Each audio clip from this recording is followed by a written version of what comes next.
Good morning wastage. నేను ఈరోజు demo క్లాస్లో మన బయట మార్కెట్లో దొరికేటువంటి కోల్గేట్ పేస్ట్కి అదేవిధంగా మన వెస్టేజ్కి సంబంధించిన డెంటాష్యూర్ టూత్ పేస్ట్కి మధ్య తేడాని డెమో చూపించడం జరుగుతుంది. లీడర్స్, తేడాని మీరే గమనించండి. మొదటగా ఈ యొక్క పేస్ట్ దేని ద్వారా తయారవుతుంది అని అంటే వేప అదేవిధంగా లవంగాల ద్వారా తయారవుతుంది. ఈ వేప అదేవిధంగా లవంగాలు వాడడం ద్వారా నోటి దుర్వాసనని అదేవిధంగా ఎలాంటి చిగుళ్ళ సమస్యలు ఉన్నా తొలగించుకోవచ్చు ఫ్రెండ్స్. అదేవిధంగా పంటి సమస్యలు ఉన్నా తగ్గుతాయి. ఇది వాడడం ద్వారా, ఈ పేస్ట్ వాడడం ద్వారా ఎలాంటి సైడ్ ఎఫెక్ట్స్ ఉండవు ఫ్రెండ్స్.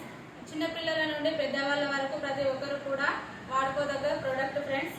చూడండి, ఫస్ట్ ఒక చిన్న ప్లేట్ తీసుకొని మనము రెగ్యులర్గా వాడేటువంటి ఇంతకుముందు వాడినటువంటి కోల్గేట్ పేస్ట్ను కొంచెం తీసుకుంటున్నాను.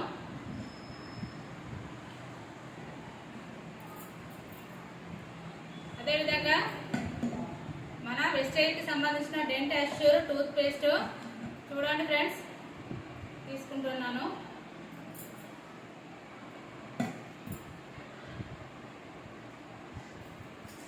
ఇక్కడ చూడండి ఫ్రెండ్స్, ఇది పసుపు. ఈ పసుపు యాంటీబయాటిక్ గా పనిచేస్తుంది కదా ఫ్రెండ్స్. ఇది కెమికల్ ఉన్న దానిలో వేసినప్పుడు కలర్ అనేటువంటిది చేంజ్ అవుతూ ఉంటుంది. ఇక్కడ తేడాని మీరే గమనించండి. ఫస్ట్ కొంచెం పసుపు తీసుకొని మనము కోల్గేట్ పేస్ట్ లో వేసాను. అదేవిధంగా ఇంకాస్త తీసుకొని మన అష్యూర్ డెంట్ టూత్ పేస్ట్ లో వేసాను. ఇక్కడ చూడండి ఫ్రెండ్స్,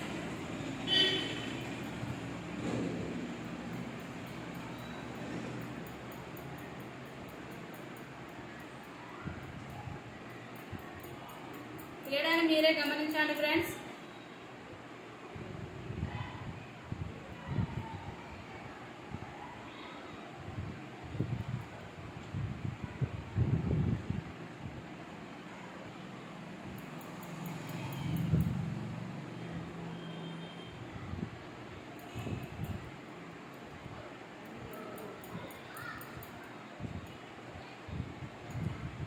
చూడండి ఫ్రెండ్స్, ఇందులో బయట మార్కెట్లో దొరికేటువంటి కోల్గేట్ పేస్ట్ వేసాను.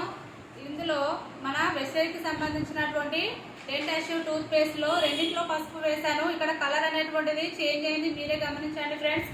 ఇందులో కెమికల్స్ ఎక్కువ ఉండడం ద్వారా ఈ కలర్ అనేటువంటిది చేంజ్ అయింది. ఈ కెమికల్స్ ఉన్న పేస్ట్ని వాడడం ద్వారా మనకి పళ్ళ సమస్యలు కానీ, చిగుళ్ళ సమస్యలు కానీ, దంత సమస్యలు కానీ వచ్చేటువంటి అవకాశాలు ఉంటాయి. కానీ మన వెస్టేజ్కి సంబంధించినటువంటి టూత్ పేస్ట్ వాడడం ద్వారా ఎలాంటి సైడ్ ఎఫెక్ట్స్ ఉండవు. ప్రతి ఒక్కరు కూడా వాడుకోవాలి ఫ్రెండ్స్. Thank you leaders.